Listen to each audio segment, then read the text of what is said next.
Hello everyone, welcome back to the Chess Doctor. Okay, so I know it's been a while. I haven't posted any video for the last like 2 or 3 weeks, so sorry about that. I was sick for a couple of days and then I got busy with work and I didn't have time to post any videos, so sorry about that. But anyway, we're back and this is a review of the second game of the tournament. So it was called the Wilson Chess Tournament and I played 3 games in that tournament. You saw the first game in the previous video. There's a second game and tomorrow will be the third game. So this second game, I'm playing against around a 1400 rated player. I think we're probably slightly higher than that. His name was Addy. It's AADHI. I will leave the name on the screen. But anyway, so he was the second highest rated person in this section. So because I won the first game, and this is a Swiss tournament, so if you win the first game, you will play against someone who won his first game. So the games gets more difficult as you move forward. So this is the second game. I'm playing with the black pieces. He's playing with the white pieces. So let's see what's gonna happen. So let's go. So he started with e4. So I played e5, and then he went bishop c4. Okay, that's not a typical move. Usually people go out with this knight here, but it's not the end of the world. So I just developed naturally this knight here, knight f6, and then he played nc3 because I was asking for this pawn. And then I went out with the other knight, and then he brought out the other knight. So it's a 4 knights game. And now with this setup, there is a trick here that black can do. It doesn't give black a big advantage or anything, but you can see that on the part here, black has a slight advantage. So why is that? Because there's a trick here which was played on the board actually. I took this pawn. You could say, what is going on here? Is that a free knight? No, because when he takes back, you fork him with this move, taking one of those 2 pieces. So here, white has to know what he's doing, because any wrong move or an inaccurate move or anything that's not right, he might just lose the game very fast. So he has to know what he's doing. So pause the video here and find the best move for white. Okay, so consider that you have paused the video. Best move for the white is actually to retreat with the bishop here. So why is that? Because bishop is a more valuable piece than the knight, right? So there is 1 piece going down, so it's better be the knight instead of the bishop. But you might say, why don't I just take 1 pawn and then he takes back? Because when you take back, you're attacking this knight, he will have to retreat with the knight, and then when you retreat with the knight, you can start attacking the other knight. So it's not good for him actually to take this pawn. It's better for him is to retreat. Okay, so what are the other options? Can he just like move the knight somewhere or something and lose the bishop? Again, bishop is more valuable than the knight. So best move is to retreat with the bishop here. And my friends, it was played on the board. So this means that this guy knows what he's doing. So now, when he takes this knight, he already captured with the bishop, and the game moves on. So now I started thinking actually, because this opening is not very typical. It doesn't get played a lot. And when he plays the best move, I actually didn't know what to do after that. But I knew that this this pawn here is weak, and I had to defend it somehow. So actually, best move on the engine is just to go out with the bishop here, defending this pawn. But I thought that this is a very passive move, like defending the pawn with the bishop. So I thought maybe let's remove the attacker, which is this knight. So I went out with the other bishop, pinning this knight here. So you can see that the engine actually saw that this was the best move, and to be honest, it makes sense because going out for this knight means that I'm gonna take this knight, so I'm gonna lose the bishop here. So that was not a good move. So you can see that before this move, I had the slight advantage, 0.1 for me, but after this move, he had the advantage, 0.2 for him or 0.1 for him, something like that. So it was not the best move, but it's also not a terrible move. So he kicked the bishop. And actually, best move on the engine is to retreat. And if he pushes again on you, no problem. He's making those pawns weak. But I just came here with the idea in my mind to take this knight so that this pawn won't be another attack. Anyway, so he takes back with the bishop, logical move. And now he has this idea of taking this knight and give me a double isolated pawn. So I wouldn't allow that. So I went here with the queen. The interesting thing is that going here with the queen was better, but I thought like going here means that the queen is in the face of his queen, so maybe there will be some tactics or something, so I wanted to avoid that, so I just went here. It's not so much different. The game is still close to equal, 0.5 for him, but I think it's very close to equal.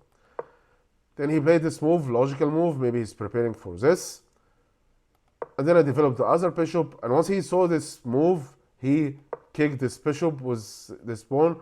Also a logical move, but to be honest, when I went here with the bishop, I didn't think that he would play this. I thought he would still play this. But actually, if you think about it, this is actually a mistake, or maybe even a blunder. Because if he plays this, and I take, he takes, now I'm attacking this pawn with 2 pieces. And he's only defending it with the queen. So I actually can't take it. So he'll be down a pawn. So this is actually a blunder. So he actually had to play this. And it was best move on the engine. And he played it. So I had to retreat with the bishop. And then he castled, I castled. Then he brought his rook here. And the engine didn't like this move. But I thought the idea of going here was the rook was actually looking at this pawn. And he's looking at this pawn was also this bishop. So this knight is not going to stay here forever. This bishop is not going to stay here forever. So there are some tactics on this pawn. So I thought I have to defend this pawn, which was also not a good move. So his move was not the best move on the engine. My move was not the best move on the engine. But they are just logical moves from a human perspective. Anyway, then he played this bishop, this pawn. Makes sense, he's trying to attack this bishop. So I had to play this to open an escape route for the bishop. And then he played this move. So why specifically did these 3? Think about it. He can't go here. The same tactic is still there. Takes, and then I'm attacking this pawn with 2 pieces. He will be down a pawn. So he can't go d4, and at the same time he's struggling with developing this bishop.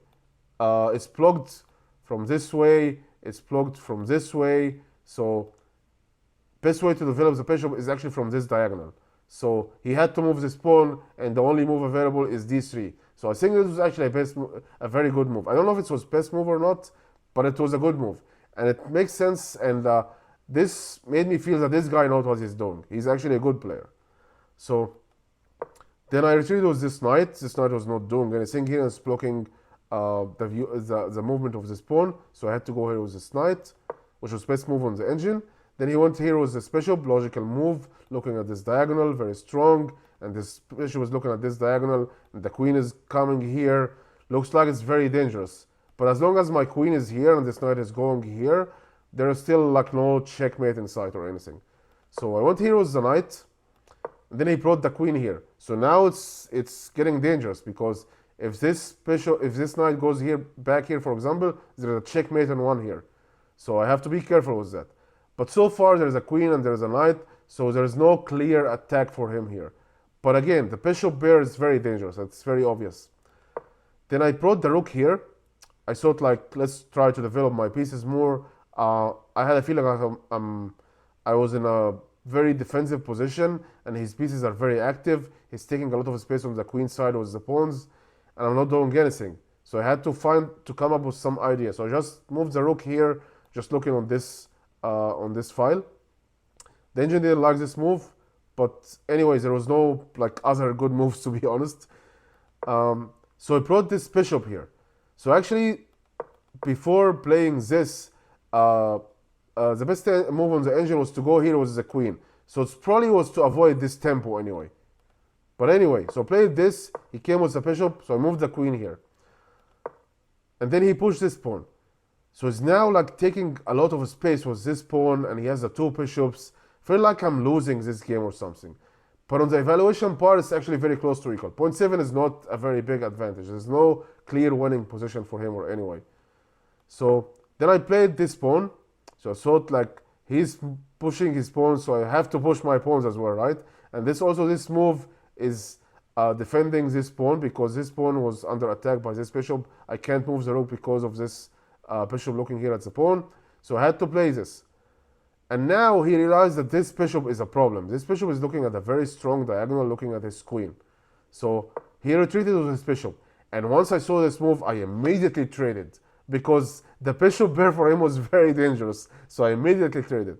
And so he took back with the pawn, and then I realized, oh, he's now attacking this pawn as well. So if this knight moves away, he's gonna take this pawn. It's gonna be very dangerous. But anyway, this was still better than having the 2 bishops.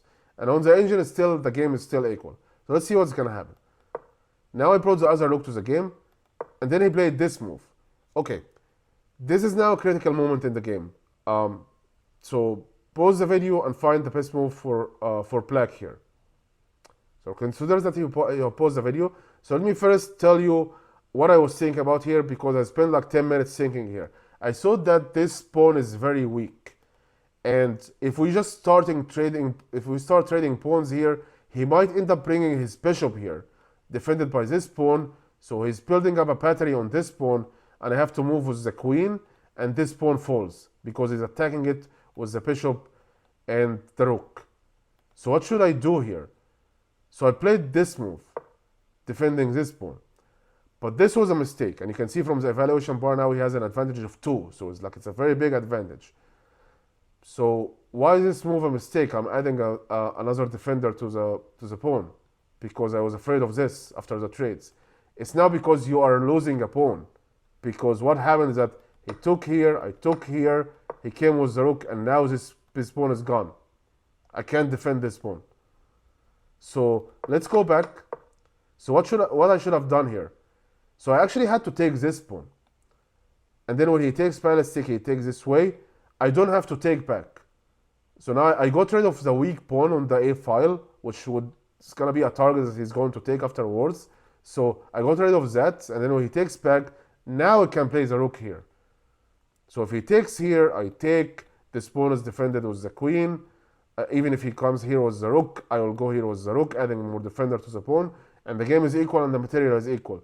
But because I did a miscalculation, and I thought like this bishop was going to go here and attack me, I ended up losing a pawn. So anyway, played this, he played that.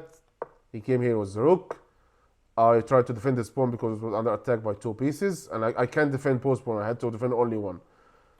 And then he brought the other rook, doubling up on the open file. And then I played this move because, again, this battery was very annoying. It's restricting the movement of this knight, and I wanted to move this knight to a better square. So I had to push this pawn, because now when the knight moves, let's say it goes here, there is no checkmate here, or this pawn doesn't go down or anything. So anyway, so he took back this pawn, which looks like it was not best move, believe it or not, on the engine. I mean, any human being would just take this pawn. I think the engine wanted him to go here and trade these rooks, something like that. I don't know why, to be honest. But anyway, he took the pawn, which makes total sense. Now he has a very dangerous pass pawn. So he's up 1 pawn now. But again, on the engine, it's like 1.2 advantage, and that's not a very high advantage, actually. The game is still close to equal. Yes, this is very dangerous, but with a lot of heavy pieces on the board, the queen and 2 rooks, there's no clear way that he is going to promote this pawn easily. So let's see what's going to happen. So I traded with the knight here. The engine didn't like this move. I also don't know why, but there was no other squares. Maybe going here, for example, but again, after going here, where will I go? Like, this is not a good square. This doesn't work. So I thought, let's go here. And I had in my mind that maybe I would go here and then go here, which is a better square, looking at this bishop. That was what I had in my mind. But then when I played this move, he realized that the queen here is also doing nothing. So, because now he can't give me a checkmate from here. So he retreated with the queen here, building up a battery on this pawn. So now he's attacking this pawn by 3 pieces and defending it by only 2 pieces. So I thought here for a second, should I just go here with the rook, trebling up with the defense on this pawn? Or is there another way? So I actually saw that this pawn is also weak. So if I go here with my queen, if he takes this pawn, I can take this pawn. It will be undefended. And now he will have 1, 2, 3. Those 3 pawns will be isolated. So they could be easy targets. Even though now these 2 will be passed pawns, which is very dangerous, but they are isolated. And again, all the heavy pieces are still on the board. So that was my idea. I went here with the queen. So then he brought another attacker to this pawn. I added another defender to the pawn. And now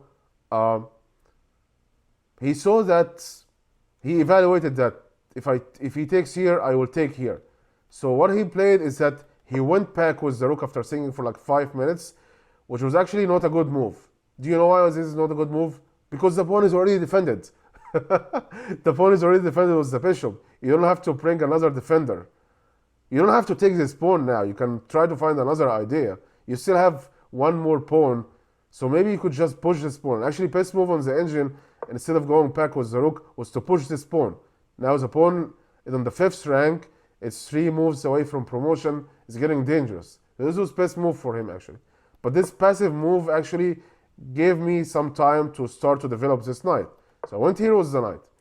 And going here with the knight, actually, my idea was to go here, forking the queen and the bishop, and I will take this bishop because this bishop was extremely annoying, to be honest, from the beginning of the game. So my idea was to go here and take this bishop. But when I played this move, he spent like 15 minutes thinking. Do you know why? Pause the video and find out why. Okay, so consider that you have paused the video. So when I played this move and he started thinking, I saw that he was looking here all the time. And then I realized, uh-oh, this knight is threatening a triple fork. If it goes here, there is a fork on this rook and this rook and the bishop. So actually, best move for the knight is to go here, not here. So immediately I knew that I was gonna play this on the next move when I saw that he was looking here. So now he has to move one of the 2 rooks, because if I fork the 2 rooks, now I would take material, so I would be up in material. So it's a big deal. So he had to move one of these rooks. So we decided to move this one here, which I think was best move. But anyway, I just went here and I was gonna take this bishop. When he moves the rook to safety, I'll just take the bishop. That's what I had in my mind. Then he played this move, moving the rook to safety, and the engine didn't like this move. And you can see that I have an advantage now, 1.4. But anyway, I took the bishop and all the advantage is gone. But now the game is close to equal. And now, my friends, pause the video and find the best move for white. Okay, consider that you have paused the video. So should he recapture with the queen or with the pawn? Or is there something else? Believe it or not, best move is c5, kicking the queen. But why? Why don't I just recapture the piece? Because this is what he did. He recaptured the piece. And look at the evaluation bar here. I'm completely winning. And I'm not going to tell you, pause the video, try to find where is the winning move here, because it's very obvious. Queen b4, forking the rooks. I didn't see it. I didn't see it on the board. I was completely winning here and I didn't see it on the board. And it was like you're going to take an entire rook for free. Like you're completely winning here. I didn't see it on the rook, on the boards. And to be honest, it's because this was the second game of the day. The first game went for like 2.5 hours, and then we took like 45 minutes break, and then we were back in this game. And I think at this point we were up to like 1.5 hour into this game. So I was getting very tired. I actually underestimated how classic games could be very exhausting like this. And I didn't eat anything between the games, and I didn't have breakfast in the morning. I only had coffee. So I was just losing it at this point. So I didn't see this fork, even though it was very obvious. And he didn't see it as well. So in my defense, he also didn't see it, because when he recaptured here, he didn't see that there was a fork here. That's why the engine said that this was best move. But anyway, he didn't see it and I didn't see it as well. So I just went with the rook here, adding a defender to this pawn, because he was attacking it with 2 pieces. And now the game is close to equal again, but still he has a slight advantage because of the extra pawn that he had. I missed the winning move, unfortunately. So immediately he took the open file. And by the way, when I played this move, even though I didn't see this fork at all any time during the game, even after I played this, I didn't see the fork. But when I moved here, I thought, you know what? Maybe I should have taken the open file. Like taking the open file, giving a check, maybe do some action, because I've been defending for the entire game so far. I was getting very frustrated. I'm in defending the entire game. Maybe it was my chance to take the open file and then go with a check or something. But he took the open file now. There's no time for me to take it back. But then I started evaluating something. I saw a tactic here, and the engine didn't like this tactic, but I liked it. So what is the tactic? So challenge him on this open file. So when he takes, I take with the queen. You'll say, but this pawn will be hanging, right? Yeah, but the idea that I had is to give a check from here, and then once he move here, I will take this pawn. So now this pawn is weak, this pawn is weak, this pawn is weak. So it'll be easy targets. But the engine didn't like that because now, because his pawn is gone, he has two passed pawns. So let's see what happens. That's what I played. He took, I took, he took, I gave the check, he went here with the king, I took this pawn. So now the engine doesn't like that. He has a 1.3 advantage because he has two passed pawns. I think that's why he had this advantage. He's up one pawn only. I have four connected pawns here. He has three here, but two passed pawns. They are isolated, but they are passed pawns. Maybe this one is weak, but these two are very dangerous. But anyway, there's still no clear winning position for him. But to be honest, now I'm just totally losing it. We're now like down like 2 hours in this game, and the 2.5 hours in the first game, 45 minutes break. I'm just getting super tired. I'm gonna start playing some bad moves here. So he went here, adding an attacker to this pawn. He's attacking it with two pieces, and he's also attacking this rook. I saw that he's attacking the rook, so I thought, you know what? Maybe let's go with the rook here and take this open file. And I didn't see that I'm giving up a pawn. I was completely out of focus here. So best move was actually to just go here. Now you defended the rook, and he can't take with the queen, otherwise he loses the queen. So, and actually this pawn was under attack now. So anyway, I played this wrong move. Now he has a clear winning position. Now he's up 2 pawns, or how many pawns? I have 3. He has 2, 4, 5. He's up 2 pawns. 2 passed pawns here, and this one is gonna be pushed. Maybe it could be a passed pawn as well at some point. So I'm completely losing now. To make it even worse and to confirm that I'm totally out of concentration, I saw that this pawn was hanging, so I took it. And this move, my friend, loses on the spot. You can see here it's like made in 19. So why is that? Because this rook is gone. Check, only move. He took the rook. So I thought, you know what? I know I'm losing this game, but there's still queens on the board, so maybe let's keep going. This pawn now is under attack, even though I'm looking at it with the queen. So just played this. He gave a check from here. And again, because I'm totally out of concentration, I played the wrong move. I should have just retreated here. And maybe if he gives he can't give another check actually. So retreating here was a better option. And he would give this check. I go back. He takes with the rook. I take. He ended up with an entire queen. But anyway, I played this move, which allows him to just force a queen trade. So trade queens, and now I'm completely losing. There's just no way around it. He's pushing this pawn. It's going to promote. I can't do anything. And here I just resigned. Still I can move here, but okay, I'm getting checkmated anyway. So I just resigned. So I lost the game. Again, his rating was much higher than me. He was the second highest rated person in this section.